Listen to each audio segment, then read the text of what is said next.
South Indian Awards 2025.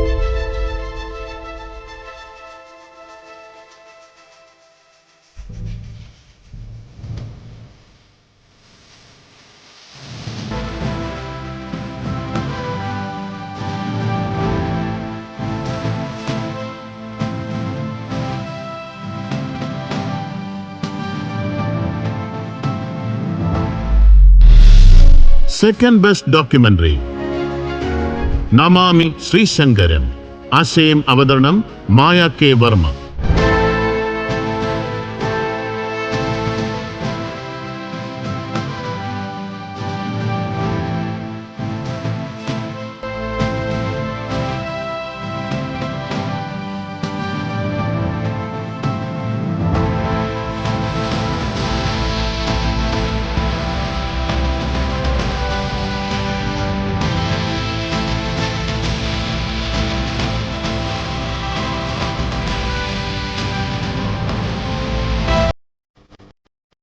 ധനുമാസ രാവുകളിൽ മിഴികളിൽ ഇളം നിലാവെഴുതി ഉന്മീല നയനങ്ങളിൽ നൃത്തത്തിൻ്റെ വരികളെ ഹൃദയത്തിൽ നിന്നും പകർന്നാട്ടത്തിന് വിധേയമാക്കുന്ന ഉജ്ജ്വല കലാകാരികളുടെ സംഗീതത്തിൻ്റെ ചുവടുകളുടെ മുഴക്കങ്ങളും രണനങ്ങളും കൊണ്ട് സാന്ദ്രമായിരുന്നു നമ്മുടെ നാട്. തിരുവാതിരക്കളിക്ക് അതുകൊണ്ട് തന്നെ വളരെ പവിത്രമായ ഒരു സൗന്ദര്യമുണ്ട്. പക്ഷേ അതിൻ്റെ പുരാവൃത്തങ്ങൾ ആഴത്തിൽ പഠിക്കുകയും മനസ്സിലാക്കുകയും ചെയ്യുന്നത് കലയുടെ ചരിത്രത്തിലേക്കുള്ള ഇറങ്ങിച്ചെല്ലലാണ്.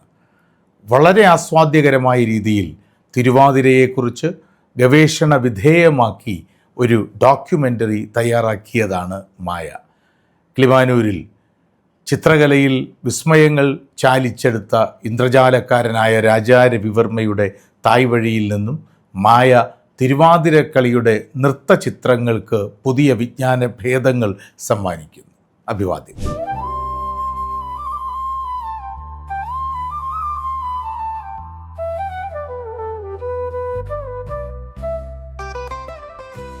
നമസ്കാരം. ഞാനിപ്പോൾ നിൽക്കുന്നത് പുതുക്കൽവട്ടം ശ്രീ മഹാദേവന്റെ ക്ഷേത്ര സന്നിധിയിലാണ്. ഇവിടുത്തെ ഏറ്റവും പ്രധാനപ്പെട്ട ദിനവും ക്ഷേത്രോത്സവമാണ് ധനുമാസത്തിലെ തിരുവാതിര. ഭഗവാന്റെ തിരുനാളും കേരള തനിമയുടെ സുദിനവുമാണ് തിരുവാതിര. കേരളമൊട്ടാകെ ആഘോഷിക്കുന്ന സ്ത്രീകളുടെ ഒരു ഉത്സവം.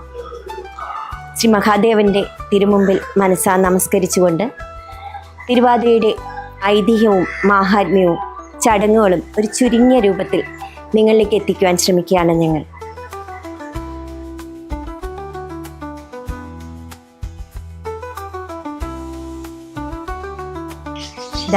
ഈ പടിപ്പുര കടന്നാൽ മലയാണ്മയുടെ സുന്ദരമായ ആ ആഘോഷ നാളുകളിലേക്ക് പ്രവേശിക്കുകയായി. തിരുവാതിരയുടെ മണിമുറ്റത്തേക്ക് വരും, നമുക്കൊന്ന് പോയി നോക്കാം. തിരുവാതിര സ്ത്രീകളുടെ ആഘോഷമായതിനെക്കുറിച്ച് നിലവിൽ പല ഐതിഹ്യങ്ങളും പറഞ്ഞു കേൾക്കുന്നുണ്ട്. തുടിച്ചുപൊളി എന്നത് തിരുവാതിരയുടെ ഒരു ചടങ്ങാണ്. ധനുമാസത്തിൽ തിരുവാതിര ഭഗവാൻ തൻ്റെ തിരുനാളല്ലോ. ഭഗവതിക്കും തിരുനോയമ്പ് ഉണ്ണരുത് ഉറങ്ങരുത്. തുടിക്കണം പോൽ കുളിക്കണം പോൽ ആടണം പോൽ പാടണം പോൽ ധനുമാസത്തിൽ തിരുവാതിര. വെള്ളത്തിലിറങ്ങി ആദ്യം ഗംഗയെ ഉണർത്തുന്ന പാട്ട് പാടണം. പിന്നെ എല്ലാവരും വട്ടത്തിൽ നിന്നുകൊണ്ട് കൈ ചുരുട്ടി പിടിച്ചുകൊണ്ട് ഒന്നിച്ച് വെള്ളത്തിൽ കൊട്ടുന്നതാണ് തുളിച്ചുളിപ്പാട്ട്. അങ്ങനെ പാടി കുളിച്ചു കയറിയ ശേഷം സുമംഗലികൾ നിലവിളക്ക് കൊളുത്തി അതിനു മുമ്പിൽ നിന്നുകൊണ്ട് മഞ്ഞൾക്കുറി വരച്ച് ചന്ദനം കൊണ്ട് നെറ്റിയിൽ 3 വരയിടണം. സീമന്തരേഖയിൽ കുങ്കുമം ചാർത്തി വാലിട്ട് കണ്ണെഴുതുകയും വേണം.